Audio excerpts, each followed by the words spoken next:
Daily ಅಂತ ನಾನಂತೂ ಯಾವಾಗೋ ಬರ್ತೀನಲ್ವಾ, ಅರ್ಥ ಮಾಡ್ಕೊಳ್ರಿ. ಸೊ ನೋಡ್ರಿ, ಈ ಮಗು ಎಷ್ಟು ಚೆನ್ನಾಗಿ ಕಾಣಿಸ್ತಾ ಇದ್ದಾನೆ ಅಂದ್ರೆ ನೋಡಿದ್ರೆ ನನಗೆ ಅಬ್ಬಾ ಎಷ್ಟು ಕ್ಯೂಟ್ ಅನಿಸ್ತದೆ ಅಂದರೆ ಶಾಲೆ ಮಕ್ಳು ಈ ಥರ ಇರಬೇಕು. ಇರೋ ಡ್ರೆಸ್ ಆಗಲಿ ನೀಟಾಗಿ ಮಾಡ್ಕೊಂಡಿದ್ದಾನೆ, ತುಂಬ ಚೆನ್ನಾಗಿ ಶೂ ಆಗಲಿ. ಮೊದಲು ತಂದೆ ತಾಯಿ ಇಲ್ಲಿಂದ ನಾನು ನಮಸ್ಕಾರ ಮಾಡ್ತಾ ಇದ್ದೀನಿ. ಅದೃಷ್ಟ ಇಂಥ ಮಗುನ ಪಡೆಯೋಕ್ಕೆ. ಯಾಕೆ ಗೊತ್ತಾ, ಎಷ್ಟು ಚೆನ್ನಾಗಿರ್ಬೇಕು ಅಷ್ಟು ಚೆನ್ನಾಗಿದ್ದಾನೆ. ಇವ್ರು ನೋಡ್ರಿ, ಹೋಗಿ ಕುತ್ಕೋಪ್ಪ, ನೀನು ಹೋಗ್ಬಿಡು, ನಿಧಾನಕ್ಕೆ ಹೋಗು. ಇಲ್ಲಿ ನೋಡು, ನಮ್ಮ ಸಾರು ಆವಾಗಲೇ ಬೆಳೆ ಕೂದಲು ಬಂದ್ಬಿಟ್ಟಿದ್ದಾವೆ. ಇನ್ನು ಈ ಸಾರು ನೋಡು, ಇದೊಂಥರ ಹೆಸರು. ಅಂದರೆ ನಾನು ಯಾಕೆ ಹೇಳ್ತಿದ್ದೀನಿ ಅಂದರೆ, ಇವಾಗ ಎಲ್ಲ ಯಾರಂದರೆ ಕೇಳೋದಿಲ್ಲ. ನಮ್ಮದೇ ಒಂದು ರೂಲು, ನಮ್ಮದೇ ಒಂದು ನಡಿಬೇಕಂತ ಫ್ಯಾಷನ್ ಅಂತ ಹೋಗ್ಬಿಟ್ಟು ಹಾಳಾಗ್ಬಿಡ್ತಿದ್ದಾರೆ. ನಗದಲ್ಲ, ಸ್ವಲ್ಪ ನೋಡ್ರಿ ನಿಮ್ಮಷ್ಟೇ. ಅವ್ರ ಕೂದಲು ಒಬ್ಬೊಬ್ರು ನೋಡಿದ್ರಿ, ನೋಡಿ ಈ ಹುಡುಗನ ಕೂದಲು ನೋಡ್ರಿ, ಹೆಂಗದ್ ಗೊತ್ತಾ, ಇವ್ರ ಅಮ್ಮ ಪಾತ್ರೆ ಉಜ್ಬೇಕಾದ್ರೆ ಬ್ರಷ್ ಏನು ಬೇಕಾಗಿಲ್ಲ, ಸ್ವಲ್ಪ ಕೂದಲು ಕಟ್ ಮಾಡ್ಕೊಡಿದ್ರೆ ಸ್ಮೂತಾಗಿ ಉಜ್ಬೋದು, ಹೌದಲ್ಲ? ಸೊ ಆ ಥರ ದಯವಿಟ್ಟು ಮಕ್ಕಳೇ ಅರ್ಥ ಮಾಡ್ಕೊಳ್ರಿ. ಹೋಗ್ರಪ್ಪ, ಆಯಿಲ್ ಅಪ್ಲೈ ಮಾಡಿದ್ರೆ ಏನಾಗ್ತದೆ ಸರ್, ಅಪ್ಲೈ ಮಾಡಲಿಲ್ಲ ಅಂದ್ರೆ ಏನಾಗ್ತದೆ ಅಂದ್ರೆ ಫಸ್ಟು ಮೆಸೇಜ್ ಇದೆ, ಅರ್ಥ ಮಾಡ್ಕೊಳ್ರಿ. ಭಾಳ ಜನ ಅನ್ಕೊಂತಿದ್ದೀರಿ ಇದೇನು ಫ್ಯಾಷನ್ಗೆ ಎಷ್ಟು ಬೆಂಕಿ ಅದು ಫ್ಯಾಷನ್ ಅಲ್ಲ. ನಿಮ್ಮ ಆರೋಗ್ಯ 100 ವರ್ಷ ಬರ್ತವ್ರು 50 ವರ್ಷಕ್ಕೆ ತೀರ್ಕೊಂಡು ಹೋಗ್ತೀರಿ 100%. ಯಾಕಂದ್ರೆ ಎಕ್ಸಾಂಪಲ್, 2 ತುಳಸಿ ಗಿಡ ಇಲ್ಲಾಂದ್ರೆ 2 ಗುಲಾಬಿ ಗಿಡಗಳನ್ನು, ಒಂದು ಚಿಕ್ಕ 2 ಗುಲಾಬಿ ಗಿಡಗಳನ್ನು ತಗೊಂಡೋಗ್ರಿ ಮನೆಗೆ. ತಗೊಂಡೋಗಿ ಒಂದು ಗಿಡಕ್ಕೇನು ಎಲ್ಲ ಪಾದಗಿದ್ದ ಎಲ್ಲ ಮಾಡಿಬಿಟ್ಟು ಮಣ್ಣಲ್ಲಿ ಇಟ್ಬಿಟ್ಟು, ಇಲ್ಲ ಒಂದು ಹುಂಡಿ ಬರ್ತದಲ್ಲ ಆ ಥರ ಪಾಟ್ ತಗೊಂಡೋಗಿ ಅದ್ರಲ್ಲಿ ಇಟ್ಬಿಟ್ಟು ನೀರು ಹಾಕ್ಬಿಡ್ರಿ. ಡೈಲಿ ಒಂದು 3 ದಿವಸ ನೀರು ಹಾಕಿ ಬಿಸಿಲಿನಲ್ಲಿ ಇಟ್ಟಿದ್ರೆ ಏನಾಗ್ತದೆ, ಅದು ನೀರು ಹಾಕಿದ ತಕ್ಷಣ ಡೈಲಿ ಬಿಸಿಲು ಬರ್ತೈತೆ, ಎಲ್ಲ ಬರ್ತೈತೆ, ಮಣ್ಣು ಎಲ್ಲ ಹಾಕಿದ್ರು, ಗೊಬ್ಬರ ಎಲ್ಲ ಹಾಕಿದ್ರು ಅನ್ಕೊಂಡು ಏನಾಗ್ತದೆ ಅದು ಚೆನ್ನಾಗಿ ಕುತ್ಕೋ. ಏನಾಗಿತ್ತಪ್ಪ, ಏನು ಕುತ್ಕೊಳೋದು, ಅದು ಅಟೆನ್ಷನ್ ಅಲ್ಲಿ ಕುತ್ಕೊಂತ ಇದ್ದೀನಲ್ಲ. ಇಲ್ಲ ನಿಂಗೆ ಅಷ್ಟು ಇಷ್ಟ ಇದ್ರೆ ಬಾ, ಇಲ್ಲೇ ಕೂತಿಸ್ತೀನಿ ನಾನು. ಅದು ಚೆನ್ನಾಗಿ ಬೆಳ್ತಾ ಇರ್ತತೆ, ಬಾಳ್ತತೆ, ತುಂಬ ಚೆನ್ನಾಗಿ ಚಿಗುರು ನೋಡಿದ್ರೆ ತುಂಬ ಚೆನ್ನಾಗಿ, ಎಷ್ಟು ನೋಡಿದ್ರೆ 3 ದಿವಸ ತುಂಬ ಚೆನ್ನಾಗಿ ಕಾಣಿಸುತ್ತೆ. ಅದೇ ಪಕ್ಕದಲ್ಲಿ ಇನ್ನೊಂದು ಗಿಡ, 2 ಒಂದೇ ದಿವಸ ತಗೊಂಡೋಗಿದ್ವಿ, ಇನ್ನೊಂದಕ್ಕೇನೋ ನೀರು ಹಾಕಿಲ್ಲ, ಏನು ಹಾಕಿಲ್ಲ, ಸುಮ್ಮನೆ ತಗೊಂಡೋಗಿ ಮಣ್ಣಲ್ಲಿ ಹಂಗೆ ಇಟ್ಬಿಟ್ಟಿದ್ವಿ. ಆವಾಗ ಅದೇನಾಗ್ತತಿ, ಒಣಗೋಗ್ತತಿ, ಸತ್ತೋಗ್ಬಿಡ್ತತಿ, ಜೀವ ಇರೋದಿಲ್ಲ, ನಿರ್ಜೀವ ಆಗ್ತತಿ. ಅದೇ ಥರ ಆ ಗಿಡ ಎಷ್ಟು ಇಂಪಾರ್ಟೆಂಟು ನಿಮಗೆ, ಯಾರಿಗಾಗಲಿ ಮನುಷ್ಯಗೆ ಫಸ್ಟ್ ಇಂಪಾರ್ಟೆಂಟ್ ಹೆಡ್ಡು. ಸೊ ಇಲ್ಲಿಂದ ನರಗಳು ಕನೆಕ್ಟ್ ಆಗಿ ಬಾಡಿನಲ್ಲಿ ಅರಿಕಾಲು ಪಾದ ಎಲ್ಲ ಇದಕ್ಕೆ ಕನೆಕ್ಟ್ ಆಗಿರ್ತವೆ. ಸೊ ಈ ನರಗಳು ಯಾವಾಗಲೂ ಬ್ಲಡ್ ಸರ್ಕ್ಯುಲೇಟ್ ಚೆನ್ನಾಗಿ ಆಗ್ತಾ ಇರ್ತೈತಿ, ಕೆಲಸ ಮಾಡ್ತಾನೆ ಇರ್ತವೆ 24 hours.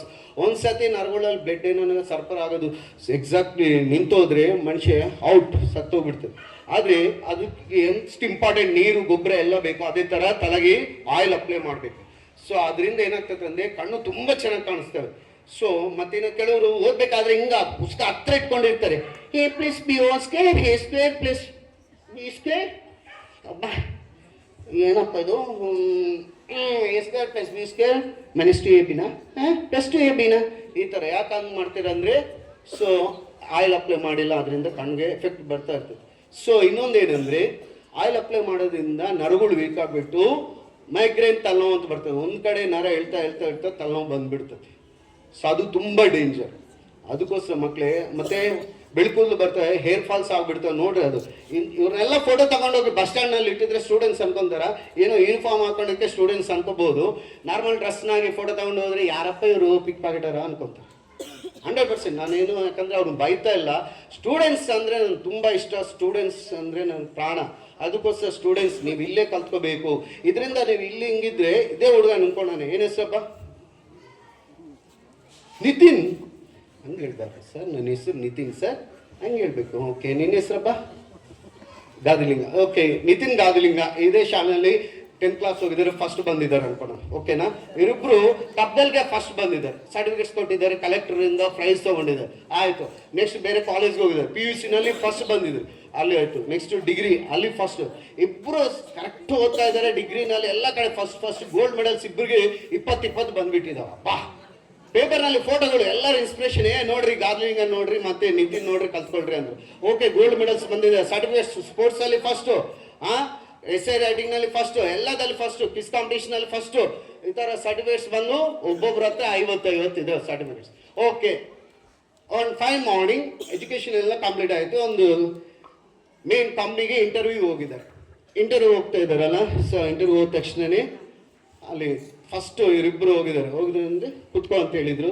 ಸರ್ ಓಕೆ ಕುತ್ಕೊಂಡಿದ್ರು. ಸರ್ ನೋಡ್ರಿ ಸರ್, ಬಯೋಗ್ರಫಿ ಕೊಟ್ಟರೆ ಸರ್ ನಾನು ಗೋಲ್ಡ್ ಮೆಡಲ್ಸ್ 20 ಬಂದಿದ್ದಾವೆ, ನಾನು ಸ್ಟೇಟ್ ಫಸ್ಟು ಎಲ್ಲ ಫಸ್ಟು ಸರ್, ಸರ್ಟಿಫಿಕೇಟ್ಸ್ 55 ಸರ್ ತೊಗೊಳ್ರಿ ಸರ್, ಇದು ಕೆಲಸ ನನಗೆ ಸಿಗ್ತದೆ ಅಂದ್ರು. ಅವ್ನು ಏನು ಮಾಡ್ತಾನೆ ಗೊತ್ತಾ, ತೊಗೊಂಡು ಡಸ್ಟ್ಬಿನ್ಗೆ ಹಾಕ್ಬಿಡ್ತಾನೆ. ನಿಮ್ಮ ಗೋಲ್ಡ್ ಮೆಡಲ್ಸ್ ಸರ್ಟಿಫಿಕೇಟ್ಸ್ ಎಲ್ಲ ಡಸ್ಟ್ಬಿನ್, ಯಾಕಂದ್ರೆ ಅವೆಲ್ಲ ಡಸ್ಟ್ಬಿನ್ ಸಮಾನ. ಯಾಕೆ ಸರ್ ನಾನು gold medal sir, best student award ಬಂದಿದೆ ಸರ್ ನನಗೆ. ಸರ್ ಏನು ಸರ್, ನನ್ನ ಪೇಪರ್ನಲ್ಲಿ ಫೋಟೋ ಬಂದಿದೆ, ಇಷ್ಟಕ್ಕೊಂದು ಸರ್ಟಿಫಿಕೇಟ್ಸ್ ಇದಾವೆ ಸರ್, ಹೆಸರು ರೇಟಿಂಗ್ ಎಲ್ಲ ಇದ್ದಾವೆ.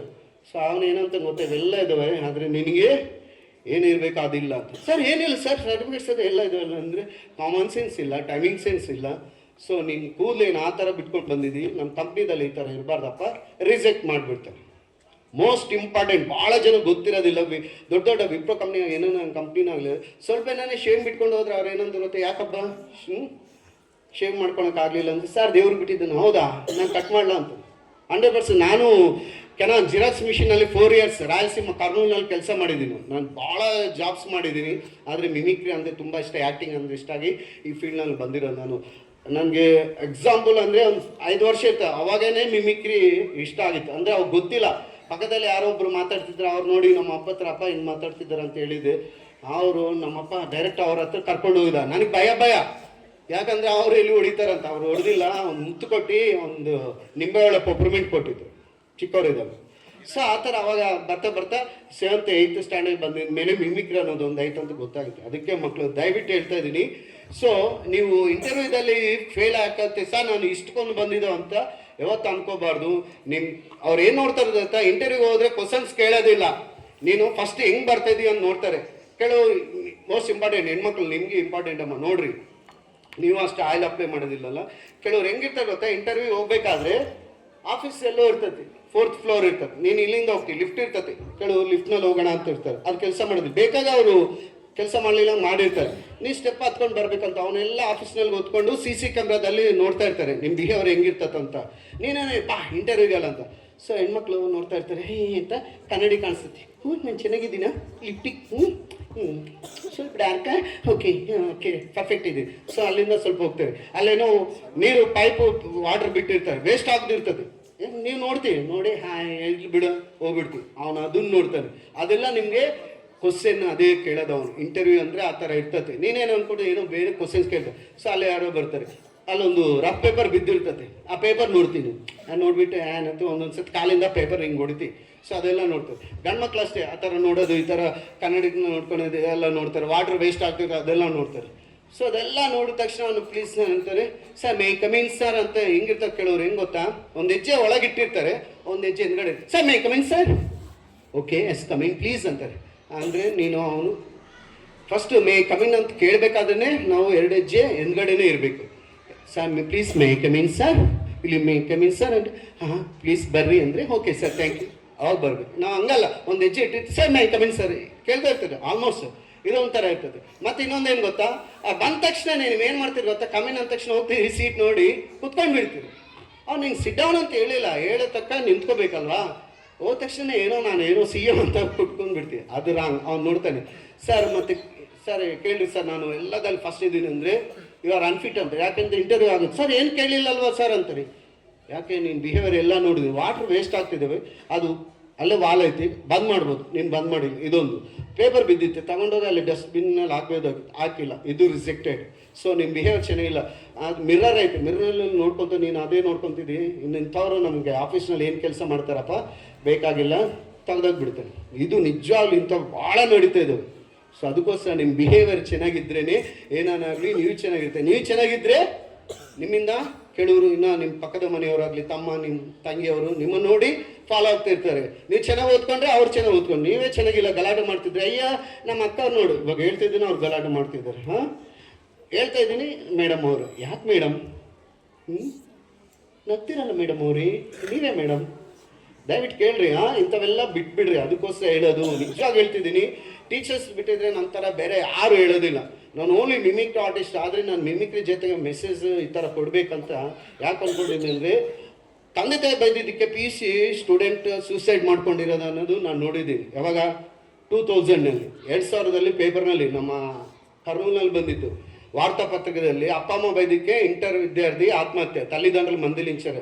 ಇಂಟರ್ ಅಂದರೆ PUC, ನಿಮ್ಮ ಕಡೆ PUC, ಅಪ್ಪ ಅಮ್ಮ ಬೈದಕ್ಕೆ PUC ಸ್ಟೂಡೆಂಟು ಸೂಸೈಡ್ ಮಾಡ್ಕೊಂಡು ಹೆಡ್ಲೈನ್ ನೋಡಿದ್ದೀನಿ. ಅವತ್ತು ನಾನು ನಮ್ಮ ಫ್ರೆಂಡ್ಸ್ ಎಲ್ಲರೂ ಸಿನಿಮಾಗೆ ಹೋಗ್ಬೇಕಂತ ರೆಡಿ ಆಗಿದ್ದೀವಿ. ಸಿನಿಮಾ ಕ್ಯಾನ್ಸಲ್ ಮಾಡಿ, ಯಾಕಂದರೆ ನೋಡು ಈ ಥರ ಅವನೇನು ನಿನ್ನ ರಿಲೇಷನ್, ನಿನ್ನ ಫ್ರೆಂಡ, ಯಾಕೋ ಅವನು ಸತ್ತಿದ್ರೆ ನಿನ್ಗೇನು ಬಂತು ಅಂದ್ರೆ ನಾನು ತುಂಬ ಯೋಚನೆ ಮಾಡಿದ್ದೆ. ಯಾಕೆ ಒಳ್ಳೆ ಲೈಫ್ನು ಯಾಕೆ ಇವನು ಸೂಸೈಡ್ ಮಾಡ್ಕೊಂಡು ಏನು ಹಾಳು ಮಾಡ್ಕೊಂಡಿದ್ದೀನಿ, ಏನು ಬಂತು ಇವರಿಂದ ತಂದೆ ತಾಯಿ ನೋವಲ್ಲ, ಇದಲ್ಲ ಇವ್ರಿಗೆ ಏನೋ ಹೇಳ್ಬೇಕಂತ ಅವತ್ತು ಡಿಸೈಡ್ ಮಾಡ್ಕೊಂಡು ಏನೋ ಒಂದು ಮೆಸೇಜ್ ಹೇಳಿದೆ. ಫಸ್ಟು ನಾನು ಸೂಸೈಡ್ ಬಗ್ಗೆ ಒಂದು ಮೆಸೇಜ್ ಹೇಳಿದೆ. ಆಮೇಲೆ ನೋಡಿದೆ ಟೀಚರ್ಸ್ ಅವ್ರಂದ್ರೆ ಏನು, ಅವ್ರಿಗೆ ಹೆಂಗೆ ರೆಸ್ಪೆಕ್ಟ್ ಕೊಡಬೇಕು, ಮಕ್ಳು ಯಾವ ಥರ ಇರಬೇಕು, ಇದೊಂದು ಮೆಸೇಜ್. ಆ ಥರ ಒಂದೊಂದು ಯಾಡ್ ಮಾಡ್ಕೊತ ಬಂದಿದ್ದೀನಿ. ಸೊ ಆವಾಗಿಂದ ನಾನು ಎಲ್ಲ ಕಡೆ ಏನು ಹೇಳ್ತಾರೆ ಗೊತ್ತಾ, ಸರ್ ಇಂಥವು ಹೇಳ್ರಿ ಸರ್, ಇಂಥವು ಹೇಳ್ಬೇಕು. ನಾನು ಬಸ್ನಲ್ಲೇ ಹೇಳ್ತಾ ಇರ್ತೀನಿ ನಿಜವಾಗ್ಲು. ಇವಾಗ ಯಾಕೆ ನಾನು ಭಾಳ ಸತಿ ಓಡಾಡಿದ್ದೀನಿ. ಸಿದ್ದರಾಮಯ್ಯರೇನೋ ಫ್ರೀ ಬಸ್ ಬಿಟ್ಟಿದ್ದಾರೆ. ಅಬ್ಬಬ್ಬಬ್ಬಬ್ಬ ನೋಡಬೇಕು. ಎಷ್ಟು ಓದೋದಿಲ್ಲವ್ರಂದರೆ ಏನೋ ಗೊತ್ತಿಲ್ಲ ಅನ್ಬೋದು, ಅನ್ಎಜುಕೇಟೆಡ್ ಪರ್ಸನ್ಸ್ ಅಂದರೆ ಏನೋ ಗೊತ್ತಿಲ್ಲ ಅನ್ಬೋದು. ಎಜುಕೇಟೆಡ್ ಇರ್ತಾರೆ, ಕೆಲವರು ಬ್ಯಾಂಕ್ ಎಂಪ್ಲಾಯ್ಸ್ ಇರ್ತಾರೆ, ನಿಜವಾಗ್ಲೂ ಕೆಲವು ಟೀಚರ್ಸ್ ಇರ್ತಾರೆ, ಅವ್ರಿಗೆ ಗೊತ್ತೋ ಗೊತ್ತಿಲ್ಲ ಯಾಕೆ ಮಾಡ್ತಾರೆ ಗೊತ್ತಿಲ್ಲ, ಕೆಲವು ಡಾಕ್ಟರ್ಸ್ ಇರ್ಬೋದು, ಯಾರೋ ಅವರು ಬಸ್ಸಿನ ಬರ್ತಾ ಇರ್ತದಪ್ಪ. ಬಸ್ ಬಂದ ತಕ್ಷಣನೇ ಇಳಿಯೋರು ಇರ್ತಾರೆ, ಸರಿ ಇಳಿಬೇಕು, ಹೆಂಗ ಹೋಗ್ತಾ ರೌಂಡ್ ಅಪ್ ಮಾಡಿಬಿಡ್ತಾರೆ. ಎಲ್ಲರೂ ಹೋಗಿ ರೌಂಡ್ ಅಪ್ ಮಾಡಿದ್ರೆ ಅವ್ರು ಹೆಂಗೆ ಇಳಿತಾರೆ ಹೇಳು, ನಾನು ಹೋಗ್ಬೇಕು ಅಡ್ಡ ನಿಂತ್ಕೊಂಡ್ರೆ ಹೆಂಗೆ ಇಳಿಯೋಕ್ಕಾಗ್ತದೆ? ಎಲ್ಲ ನಮ್ಗೆ ಅಷ್ಟು ಕಾಮನ್ ಸೆನ್ಸ್ ಇರೋದಿಲ್ಲ. ನಾನು ಯೋಚನೆ ಮಾಡ್ತೀನಿ, ಒಂದು ಕಡೆ ನಿಂತ್ಕೊಂಡ್ರೆ ಈ ಕಡೆ ಹೋಗೋರು ಹಂಗೆ ಹೋಗ್ತಾರೆ, ಹಿಂಗೆ ಹೋಗ್ಬೋದು ನಾವು, ಹೌದಾ? ಅವ್ರು ಹಂಗೆ ಇಳಿದು ಹಂಗೆ ಹೋದ್ರೆ ನಾವು ಹಿಂಗೆ ಹಾಕ್ಬೋದು, ಹಂಗಿಲ್ಲ ಎಲ್ಲ ರೌಂಡ್ ಅಪ್ ಮಾಡ್ತಾರೆ. ನಾನು ಅದೇ ಹೇಳ್ತಾ ಇರ್ತೀನಿ, ಯಾವಾಗಲೇ ನಾನು ಬಸ್ ಹತ್ರ ಹೋದೆ, ಯಾಕೆ ಅವ್ರು ಸ್ವಲ್ಪ ದಾರಿ ಬಿಡ್ರಿ.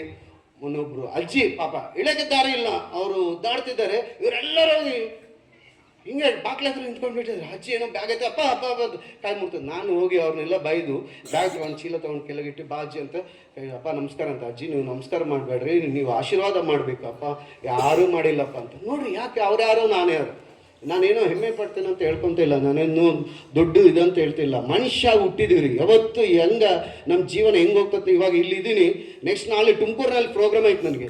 ಸೊ ನಾನು ಹೋಗ್ತೀನೋ ಇಲ್ಲ ಗೊತ್ತಿಲ್ಲ, ಇಲ್ಲೇ ಜೀವ ಹೋಗ್ಬೋದು, ಇಲ್ಲೇ ಸತ್ತು ಹೋಗ್ತೀನೇನೋ, ಗ್ಯಾರಂಟಿ ಕೊಡೋಕ್ಕಾಗೋದಿಲ್ಲ. ಆದರೆ ಇರೋ ತಕ್ಕ ನಾವು ಚೆನ್ನಾಗಿರಬೇಕು.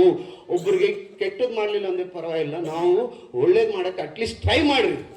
ಇಲ್ಲ ಸರ್ ನಾವು ಒಳ್ಳೇದು ಮಾಡೋದಿಲ್ಲ ಕೆಟ್ಟದೇ ಮಾಡ್ತೀವಿ ಅಂದರೆ ನೀವು ಹಂಗೆ ಇರ್ತೀರಿ. ಕೆಲವರು ಒಬ್ಬರು ನೋಡಿದ್ರೆ ಕಾಮೆಂಟ್ ಮಾಡ್ತಾನೆ ಇರ್ತಾರೆ, ಇವನಿಗೇನು ಬರ್ತೈತಿಲ್ಲ, ಇವನೇನೋ ದೊಡ್ಡ ಕ್ಲಾಸ್ ಫಸ್ಟ್ ಬಂದಿದ್ದಾನೆ ಅಂತ, ಸಾರ್ ಅವ್ರು ತುಂಬ ಚೆನ್ನಾಗಿ ನೋಡ್ತಿದ್ದಾರೆ ಅಂತ ಮೇಲೆ ಹೋಗ್ತೀನಿ, ಅಹಂಕಾರ ಐತೆ, ಅದೈತೆ ಇದೈತೆ ಹಿಂಗೆ ಹೇಳ್ಕೊಂತಿದ್ರೆ ನೀನು ಅಲ್ಲೇ ಇರ್ತೀವಿ ಅವ್ನು ಹಂಗೆ ಹೋಗ್ತಾ ಇರ್ತಾನೆ, ಸಕ್ಸಸ್ನಲ್ಲೇ ಹೋಗ್ತೀವಿ, ನೀನು ಹಿಂಗೆ ಜೀವನ ಪೂರ್ತಿ ಬೈಕೊಂತಾನೆ ಕೂತ್ಕೊಂಡಿರ್ತೀವಿ.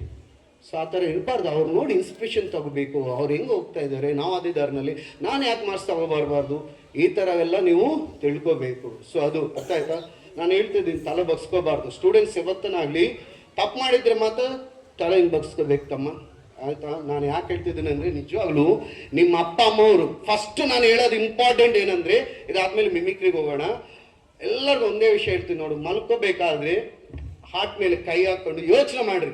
ಏನಂತ ಗೊತ್ತಾ, ನಾನು ಹೇಳ್ತೀನಿ ನೋಡ್ರಿ, ನಾನು ಅಂದರೆ ನಿಮ್ಮ ಹೆಸರು ಹೇಳ್ಕೊಳ್ರಿ, ನಾನು ನಿಜವಾಗ್ಲೂ ನಮ್ಮ ಅಪ್ಪ ಅಮ್ಮ ಅವರು ಎಷ್ಟು ಕನ್ಸ್ಕೊಂಡು ನನ್ನನ್ನು ತಿಂತಾರೋ ತಿನ್ನೋದಿಲ್ಲ, ಅವರು ಸಾಲ ಮಾಡ್ತಾರೋ ಏನು ಮಾಡ್ತಾರೋ, ಫೀಸ್ ಕೇಳಿದ ತಕ್ಷಣ ದುಡ್ಡು ಕೊಟ್ಟು ಕಳಿಸ್ತಾ ಇರ್ತಾರೆ, ಅವರೇ ಬಂದು ಫೀಸ್ ಕಟ್ತಾ ಇರ್ತಾರೆ. ಏನಮ್ಮ ತೊಡೆ ಪಾಯಸ ಇಡ್ತಾ ಇದ್ದೀವಿ, ಯಾಕೆ ಏನು ಮಾಡ್ತಿದ್ದಿ ಮತ್ತೆ?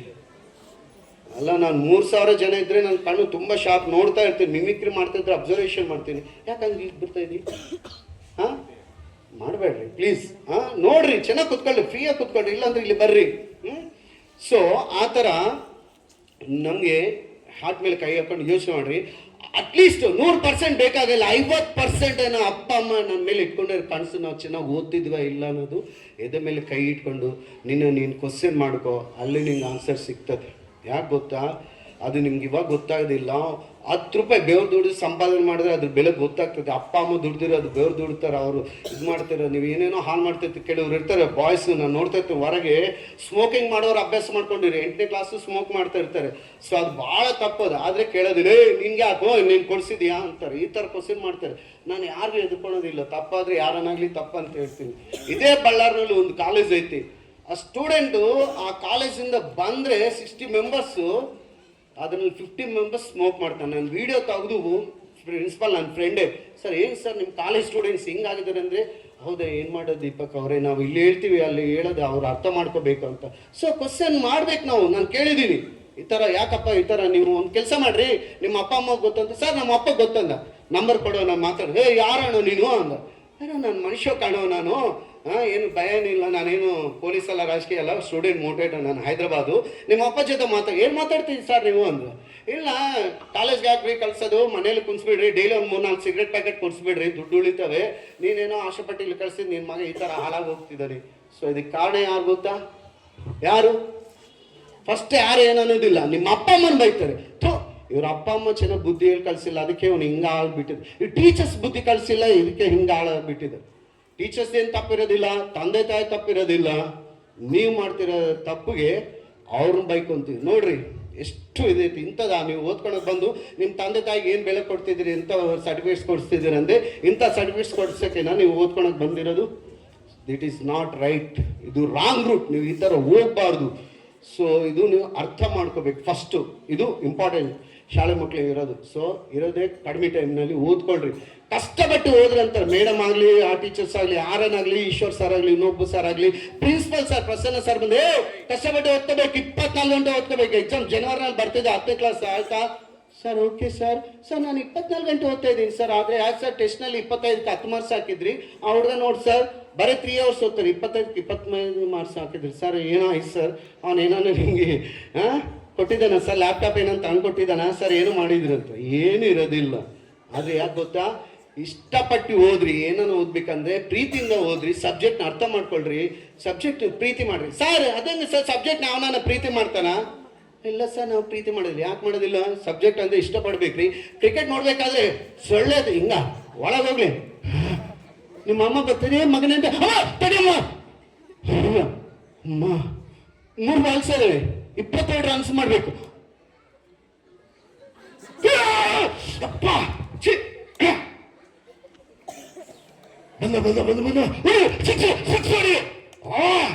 ಟೆನ್ಷನ್ ಏನು ಗೊತ್ತಿಲ್ಲ, ಏನೋ ಟೆನ್ಷನ್, ಹಾರ್ಟ್ ಬೀಟ್ ಜಾಸ್ತಿ ಆಗ್ತಿರ್ತವೆ. ಅವಾಗ ನರಗಳೆಲ್ಲ ಊದ್ಕೊಂತಿರ್ತವೆ. ಸೊಳ್ಳೆ ಹೋಗ್ಲಿ ಏನಾನು ಹೋಗ್ಲಿ, ಯಾಕಂದ್ರೆ ಆ ಥರ ಇರುತ್ತೆ. ಅದೇ ಥರ ಮತ್ತೆ ಸಬ್ಜೆಕ್ಟ್ನ ಅದೇ ಥರ ಇಷ್ಟಪಡ್ಬೇಕ್ರಿ. ಮ್ಯಾಥಮೆಟಿಕ್ಸ್ ಆಗಲಿ, ಇಂಗ್ಲೀಷ್ ಆಗಲಿ, ಕನ್ನಡ ಸಬ್ಜೆಕ್ಟ್ ಆಗಲಿ, ಆ ಥರ ಇಷ್ಟಪಟ್ಟು ಓದ್ಕೊಂಡ್ರೆ ನಿಮಗೆ 100% ರಿಸಲ್ಟ್ ಬರ್ತದೆ. ಬೇರೆ ಎಲ್ಲಿಂದ ಉದ್ಧಾರ ಆಗಕ್ಕೆ ಬರೋದಿಲ್ಲ. ಮಣ್ಣಲ್ಲಿರೋರೇ ಮಾಣಿಕ್ಯ ಅಂತಾರೆ. ಸೊ ಎಕ್ಸಾಂಪಲ್ ಪುನೀತ್ ರಾಜ್ಕುಮಾರ್ ಗೊತ್ತಿರ್ತದೆ, ನಿಮ್ಗೆಲ್ಲರೂ ಗೊತ್ತಿರ್ತದೆ. ಸೊ ಅವರು ಫಸ್ಟು ಇವಾಗ ಹೆಂಗಿದ್ರು ಹಂಗಿದ್ದಿಲ್ಲ. ಅಂದರೆ ಫಸ್ಟು ಭಾಳ ಸಿಟ್ಟು, ಅಹಂಕಾರ ಜಾಸ್ತಿ ಇತ್ತಂತೆ. ಪುನೀತ್ ರಾಜ್ಕುಮಾರ್ ಒಂದು ಇಂಟರ್ವ್ಯೂದಲ್ಲಿ ಹೇಳಿದ್ದಾರೆ. ಸೊ ಯಾಕಂದರೆ ನಾನು ರಾಜ್ಕುಮಾರ್ ಮಗ, ನಾನು ಭಾಳ ದುಡ್ಡಿದ್ದ, ನಾನು ಹೆಂಗೆ ಏನು ಹೇಳಿದ್ರೆ ಅದು ನಡೀತೈತೆ ಅಂತ ಅದೇ ಥರ ಅಂದ್ಕೊಂಡಿದ್ದೆ. ಬರ್ತಾ ಬರ್ತಾ ಬದಲಾವಣೆ ಆಗಿಬಿಟ್ಟು ಭಾಳ ಚೇಂಜ್ ಆಗಿ, ಸೊ ನನಗೆ ಗೊತ್ತಿರೋ 2 ಗೊತ್ತಿತ್ತು. ಏನಂದ್ರೆ ಒಂದು ಓಲ್ಡ್ ಏಜ್ ಹೋಮ್ ರನ್ನಿಂಗ್ ಮಾಡ್ತಿದ್ದಾರೆ, ಮತ್ತು ಅದು ಅನಾಥರಿಗೆ ಏನೋ ಹೆಲ್ಪ್ ಮಾಡ್ತಿದ್ದೆ, ಇದು ಮಾತ್ರ ಗೊತ್ತಿತ್ತು ಅಷ್ಟೇ. ಅವ್ರು ತೀರ್ಕೊಂಡು ಹೋದ್ಮೇಲೆ ನಾನು ಬಳ್ಳಾರಿನಲ್ಲಿ ಇದ್ದೀನಿ, ನಟರಾಜ್ ಥಿಯೇಟ್ರ್ನಲ್ಲಿ ಸಿನಿಮಾ ನೋಡ್ಕೊಂತ ಹೋಗಿದ್ದೆ. ಅವಾಗ ಪ್ರೋಗ್ರಾಮ್ಸ್ ಬರ್ತಾ ಇರ್ತೀನಲ್ಲ. ಸೊ ಮೆಸೇಜ್ ಬಂತು, ಏನಂತ, ಅಪ್ಪು ಅವ್ರಿಗೆ ಏನೋ ಚೆನ್ನಾಗಿಲ್ಲ ಅಂತ ನಮ್ಮ ಕೆಲವರು ಕಲಾವಿದ್ರು ಹಾಕಿದ್ದಾರೆ. ಇದೇನಿದು ಈ ಥರ ಬರ್ತೈತಿ, ಇದು ನಿಜನಾಗಿಲ್ಲ ಅಂತ. ಅಲ್ಲಿ ಹೋಗಿ ಥಿಯೇಟ್ರ್ ಅವ್ನು ಕೇಳಿದೆ, ಅಣ್ಣ ಏನನ್ನ ಈ ಥರ ಅಂತ. ಲಕ್ಷ್ಮೀಕಾಂತ್ ರೆಡ್ಡಿ ಅವ್ರು ಇದ್ರು. ಕೇಳಿದ್ರೆ ಏನು ದೀಪಕ್ ತಿಳಿದು ಅಂಟು ನಾನು ಚೂಡಲ್ಲ. ಯೂಟ್ಯೂಬ್ನಲ್ಲಿ ನೋಡಿದೆ ಹಾರ್ಟ್ ಅಟ್ಯಾಕ್ ಬಂದಿತ್ತು ಅಂತ. ಇದೇನಪ್ಪ, ರಾತ್ರಿ ಏನೋ ಪಾರ್ಟಿಗೆ ಹೋಗಿದ್ದಾರೆ, ಬೆಳಿಗ್ಗೆ ಹಾರ್ಟ್ ಅಟ್ಯಾಕ್, ನಮಗೆ ಸಾಧ್ಯನೇ ಆಗಿದ್ದಿಲ್ಲ. ಸೊ ಏನಾಯ್ತು ಸೀರಿಯಸ್ ಅವತ್ತು. ಆಮೇಲೆ ಯಾರೋ ಬಂದು ಹೇಳಿದರು, ಸೊ ಅಪ್ಪು ಅವ್ರು ಇಲ್ಲ ಅಂದರು. ಇನ್ನು ಯಾವನೇನೋ ಈ ಥರ ಮಾತಾಡ್ತೀನಿ. ನಾನು ಡೌಟ್ ಬಂದಮೇಲೆ ನಾನು ಕ್ಲಾರಿಟಿ ಮಾಡ್ಕೋಬೇಕು. ಯಾಕಂದರೆ ನಾವು ಬೇರೆಯವರಾದರೆ ಹೆಂಗನ ಒಂದು ಮೆಸೇಜ್, ಇವಾಗ ನನಗೊಂದು ಮೆಸೇಜ್ ಬಂದ್ರೂ ಅದು ನಿಜ ಎಷ್ಟಾಯ್ತು ಅಂತ ತಿಳ್ಕೊಂಡು ಕರೆಕ್ಟ್ ಇದ್ದರೆ ಆಮೇಲೆ ಯಾರಿಗಾನ ಶೇರ್ ಮಾಡ್ತೀನಿ, ಇಲ್ಲಾಂದರೆ ಮಾಡೋಕ್ಕೆ ಹೋಗೋದಿಲ್ಲ. ಯಾಕಂದರೆ ನಾವು ಸ್ಟೂಡೆಂಟ್ ಮೋಟಿವೇಶನ್ ಮಾಡ್ತೀನಿ. ಮಿಮಿಕ್ರಿ ಆಡಿಷನ್ ಏನೋ ಬಂದಿತ್ತು, ಯಾರೋ ಒಂದು ಕಳಿಸಿದೆ, ಅಣ್ಣ ಅಲ್ಲಿ ಕಳ್ಳರು ಬಂದಿದ್ದಾರೆ ಅಂತ, ತಗೋ. ನಾನು ಅದೇ ಮೆಸೇಜ್ ಮಾಡಿದ್ರೆ ರಾಂಗ್ ಆಗಿಬಿಡ್ತಿತ್ತಲ್ಲ. ಸೊ ಆ ಥರ ಇರಬಾರ್ದು. ಸೊ ಅದಕ್ಕೋಸ್ಕರ ಅದನ್ನೆಲ್ಲ ಎಷ್ಟು ಕರೆಕ್ಟ್ ಆಯ್ತು. ಅವಾಗ ಏನು ಮಾಡಿದ್ವಿ, ಫಸ್ಟು ಮಿಮಿಕ್ರಿ ಗೋಪಿ ಅಂತಿದ್ದಾರೆ, ಕಲರ್ಸ್ ಕನ್ನಡದಲ್ಲಿ ಬರ್ತಿರ್ತಾರೆ. ನನಗೆ 8 ಇಯರ್ಸಿಂದ ಪರಿಚಯ ಅವರು, ಇವಾಗ 9 ಇಯರ್ಸ್ ಆಗಿತ್ತು. ನಾನು ಮಿಮಿಕ್ರಿ ನೋಡಿ ಬೆಂಗಳೂರಿನಲ್ಲಿ ಫ್ರೆಂಡ್ ಆಗಿದ್ದಾರೆ ಅವರು. ಅವ್ರು ಕಾಲ್ ಮಾಡಿದೆ, ಥರ ಅಣ್ಣ ಏನಂತೆ, ಇನ್ನೂ ದೀಪಕ್ ನನಗೂ ಗೊತ್ತಿಲ್ಲ, ಏನೋ ಹುಷಾರಿಲ್ಲ ಅಂತ ಆಯಿತು, ನಾನು ಅದೇ ನೋಡ್ತಿದ್ದೀನಿ ಸರ್. ಅಲ್ಲಿಗೆ ಕಟ್ ಮಾಡಿಬಿಟ್ಟಿನಿ, ಜಾಸ್ತಿ ಮಾತಾಡಿ. ಇನ್ನೊಬ್ಬ ಹುಡುಗ ಇದ್ದಾನೆ, ಆ ಹುಡುಗ ಅಸಿಸ್ಟೆಂಟ್ ಕ್ಯಾಮ್ರಾಮನ್ ಕೆಲಸ ಮಾಡ್ತಿದ್ದೆ, ಏನೋ ಒಂದು ಮೂವಿಗೆ ಮಾಡ್ತಿದ್ದೆ. ಆ ಹುಡುಗನ ಬಂದು ಸಿಂಧನೂರು, ಬೆಂಗಳೂರಿನಲ್ಲಿ ಅಸಿಸ್ಟೆಂಟ್ ಕ್ಯಾಮ್ರಾಮನ್. ನಾನು ಒಂದು ಸತಿ ವಾಯ್ಸ್ ಡಬ್ಬಿಂಗ್ ಹೋಗ್ಬೇಕಾದ್ರೆ ಪರಿಚಯ ಆಗಿದ್ದ ಆನಂದ್ ಅಂತೇಳಿ. ಆ ಹುಡುಗ ಕಾಲ್ ಮಾಡಿದೆ, ಆ ಹುಡುಗ ರಿಸೀವ್ ಮಾಡಿಲ್ಲ. ಮತ್ತು ಇನ್ನೊಬ್ಬರು ಇದ್ದರು, ಸೊ ಟೆನ್ನಿಸ್ ಕೃಷ್ಣ, ಅವ್ರು ಪರಿಚಯ ಇದ್ರು ಅಷ್ಟೇ, ಕನ್ನಡದಲ್ಲಿ ನನ್ನ ಪರಿಚಯ ಇದ್ರು. ಅವ್ರು ಕಾಲ್ ಮಾಡಿದ್ದೀನಿ. ಟೆನ್ನಿಸ್ ಕೃಷ್ಣ ಕಾಲ್ ಮಾಡಿದ್ರೆ ಅವ್ರು ರಿಸೀವ್ ಮಾಡಿಲ್ಲ. ಏನು ರಿಸೀವ್ ಮಾಡ್ತಿಲ್ಲ, ಹೆಂಗಿದು ನಿಜ, ಏನಾಗ್ತದೆ, ಕೆಲವರು ಎಲ್ಲರೂ ಬಂದಿದ್ದಾರೆ, ಅರ್ಥ ಆಗ್ತಿಲ್ಲ. ಸೊ ಆಮೇಲೆ ಕರೆಕ್ಟು 12 ಗಂಟೆಗೆ ಮಾಡಿದ್ದೀನಿ. 2 ಗಂಟೆಗೆಲ್ಲ ನಮ್ಮ ಆನಂದನ ಅಂತ ಹೇಳಿದ್ದೀನಿ, ಕಾಲ್ ಮಾಡಿದ್ದೀನಿ. ಏನಂದರೆ, ದೀಪಕ್ ಸರ್ ಅಪ್ಪು ಅವರಿಲ್ಲ ಸರ್ ಪ್ಲೀಸ್ ಅದಕ್ಕೋಸ್ಕರ. ಹೌದಾ, ಅರೆ ರೀ ಏನಾಯ್ತಂತೆ, ಏನೋ ಸರ್ ಅದಕ್ಕೆ ಇಲ್ಲ ನಾನು ಈ ಥರ ಕಾಲ್ ಮಾಡ್ತಿದ್ದೆ ಅಂದರೆ ಸರ್ ದಯವಿಟ್ಟು ನೀವು ಇನ್ನು ಯಾರಿಗೂ ಕಾಲ್ ಮಾಡೋಕ್ಕೆ ಹೋಗ್ಬೇಡ್ರಿ, ಇದು ನಿಜ ನನಗೆ ಹೆಂಗೂ ಆಯಿತು. ಸೊ ಅದಾದಮೇಲೆ ಅವ್ರ ಬಯೋಗ್ರಫಿ ಎಲ್ಲ ಹೊರಗೆ ಬಂತು. ಏನಂತ ಬಂತು, ಎಷ್ಟೋ ಸಾವಿರಾರು ಜನ ಮಕ್ಕಳಿಗೆ ಮುದುಕರಿಗೆ ಹೆಲ್ಪಿಂಗ್ ಮಾಡಿದ್ದಾರೆ. ಒಂದಲ್ಲ ಎರಡಲ್ಲ ಮೂರಲ್ಲ, ಒಬ್ಬರು ಒಂದು ಕೆಲಸ ಮಾಡ್ಬೇಕಂದ್ರೇ ಭಾಳ ಇದಾಗ್ತದೆ. ಅಂಥದ್ದಲ್ಲಿ ಎಷ್ಟೋ ಜನಕ್ಕೆ ಇನ್ಸ್ಪಿರೇಷನ್ ಆಗಿದ್ದಾರೆ. ಆಗ ಫೇಸ್ಬುಕ್ನಲ್ಲಿ ಎಲ್ಲ ಕಡೆ ಏನು ಮಾಡಿದ್ರು ಗೊತ್ತಾ, ಇಸ್ ಎ ಕನ್ನಡ ರತ್ನ ಹಾಕೊಂಡ್ಬಿಟ್ರು ಒಂದು ಟ್ಯಾಗ್ಲೈನ್. ನಾನು ಫೇಸ್ಬುಕ್ನಲ್ಲಿ ಕಾಮೆಂಟ್ ಮಾಡಿ is a not a Kannada Ratna, ನಾನು ಕಾಮೆಂಟ್ ಮಾಡಿರೋದು. ಎಲ್ಲರೂ ನಮ್ಮ ಕನ್ನಡ ರತ್ನ ಅಂದ್ರೆ is a not a Kannada Ratna, is a great Indian legendary Kohinoor diamond ಅಂತ ಕಾಮೆಂಟ್ ಮಾಡಿದ್ದೀನಿ. ಅವಾಗ ಕೆಲವರು ಹೇಳಿ ಸರ್ ನೀವು ಆಂಧ್ರದವರ ಅಂತ ಹೇಳಿದ್ರು, ಇಂಥ ಮಾತು ಹೇಳಿದ್ರು. 100%, ಯಾಕಂದ್ರೆ ಅವ್ರು ಕನ್ನಡಕ್ಕೆ ಮಾತ್ರ ನನ್ನ ದಾರಿ ತೋರಿಸಿದ್ದು, ಟೋಟಲ್ ಪ್ರಪಂಚಕ್ಕೆ ಒಂದು ತೋರಿಸಿದ್ದಾರೆ ಮನುಷ್ಯಂದ್ರೆ ಹೆಂಗ್ ಬದುಕಬೇಕು ಅನ್ನೋದು ದಾರಿ ತೋರಿಸಿ. ನಿಮ್ಮ ಕೈಯಲ್ಲಾದ್ರೆ ಒಬ್ರಿಗಾನ ಹೆಲ್ಪ್ ಮಾಡ್ರಿ, ಅದು ಪುನೀತ್ ರಾಜ್ಕುಮಾರ್ ಅವ್ರು ತೋರಿಸಿರೋದು. ನಿಮ್ಮ ಕೈಯಲ್ಲಾದ್ರೆ ನಿಮ್ಮ ತಂದೆ ತಾಯಿನ ಒಳ್ಳೆ ಸೋಂಕು ಹಾಕ್ಬೇಡ್ರಿ, ಕಲಿಸ್ಬೇಡ್ರಿ, ಅದು ಮೆಸೇಜ್ ಕೊಟ್ಟಿರೋದು. ನಿಮ್ಮ ಕೈಯಾದ್ರೆ ಬಡವರು ಯಾರನ್ನ ಸ್ಟೂಡೆಂಟ್ಸ್ ಇರ್ತಾರ ಅವ್ರಿಗೆ ಹೆಲ್ಪ್ ಮಾಡ್ರಿ, ಇಂಥವೆಲ್ಲ ಹೇಳಿ ಮಾತು ಕೊಡಿಸಿರೋದು ಪುನೀತ್ ರಾಜ್ಕುಮಾರ್. ಅದಕ್ಕೋಸ್ಕರ ಅವರು ಓನ್ಲಿ ಕನ್ನಡ ರತ್ನ ಅಲ್ಲ, great Indian legendary Kohinoor diamond ಅಂತ ನಾನು ಮೆಸೇಜ್ ಮಾಡಿದ್ರು. ಸೊ ಯಾಕಂದರೆ ಅದು ಹೆಮ್ಮೆ. ಭಾಳ ಜನ ಇನ್ಸ್ಪಿರೇಷನ್ ಅಂತಾರೆ, ಮತ್ತು ಎಷ್ಟು ಜನ ಹೆಲ್ಪ್ ಮಾಡ್ತಿದ್ದಾರೋ ಅವ್ರು ನಿಮಗೆ ಬಿಟ್ಟಿರೋದು. ಹೌದಾ, ಯೋಚನೆ ಮಾಡ್ಬೇಕ್ರಿ. So thank you very much. So ಈಗ ಮಿಮಿಕ್ರಿಗೆ ಹೋಗೋಣ. ಸೊ ಮಿಮಿಕ್ರಿದಲ್ಲಿ ಅಂದರೆ ಫಿಲ್ಮ್ ಆ್ಯಕ್ಟರ್ಸ್ ಮಾಡ್ತೀನಿ ನಾನು. ಸೊ ಮಧ್ಯದಲ್ಲಿ ಸೊ ಫ್ರೀ ಐತಿ ಸರ್. 5 o'clock madam, 4:30. ಓಕೆ, 4:30 ತನಕ ನಾನು ಮಿಮಿಕ್ರಿ ನಾನ್ ಸ್ಟಾಪ್ ಇರ್ತೈತಿ. ಓಕೆನಾ? ನಾನು ಕನ್ನಡ ವಾಯ್ಸ್ ಅಷ್ಟಕ್ಕೊಂದು ಬರೋದಿಲ್ಲ, ತಿಳಿವಾದರೆ ಆಲ್ಮೋಸ್ಟ್ ಎಲ್ಲ ವಾಯ್ಸ್ ಕವರೇಜ್ ಮಾಡ್ತೀನಿ. ಆದರೆ ನಿಮಗೋಸ್ಕರ ಕೆಲವು